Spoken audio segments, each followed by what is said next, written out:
I continue to my previous story. We are talking about life in a village. It is self-contained. You don't need to go to any other place to get your things done because there was a carpenter to look after the carpentry of the farmers.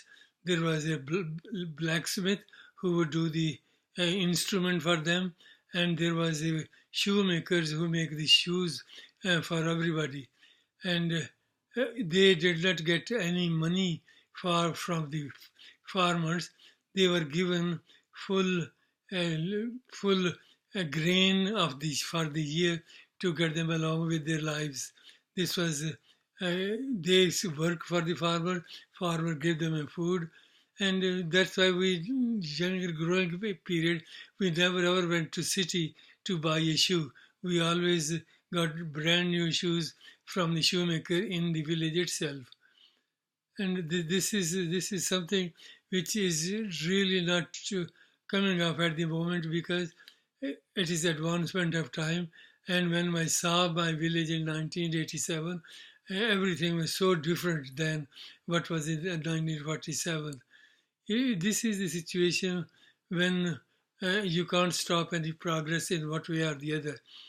One, because farmers were busy in their fields, but in summer, because you can't work outside and they have to spend time somewhere and in a very central place under the shade of mulberry trees, very thick shade, all the grown-up people would spend time whole afternoon together making all the gossips and everything and plans what they're doing, not thinking about everything they need to be done in the near future.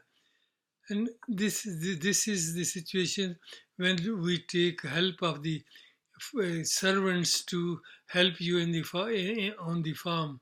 And our servant on the farm, his name was Ujagar Singh.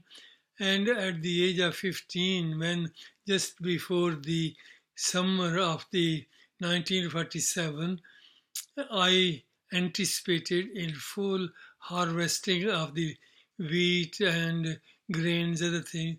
It was very pleasant experience for me to go to work with with our servants, with our uncles, everything, and because you spend whole of you go early in the morning, then breakfast come. Ladies would bring the breakfast while half the job is done, and you have a rest, and then the ladies go back home. It is sometimes it is about 5-7 kilometers that ladies have to take the food for the working people on the field. We had land on three places.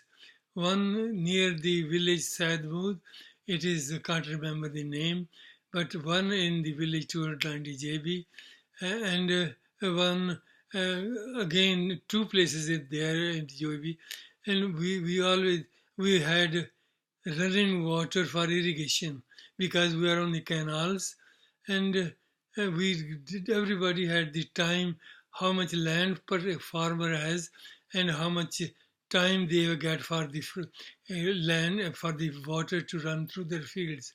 This is very interesting because farmers have to be very agile to see what time of the night or the day, so they're on the odd time to divert the water to their own fields. And this is a very hard working life in those villages, but time goes on, and eventually, of course, we're talking about partition 1947. Everything become topsy turvy. So then we begin life in India.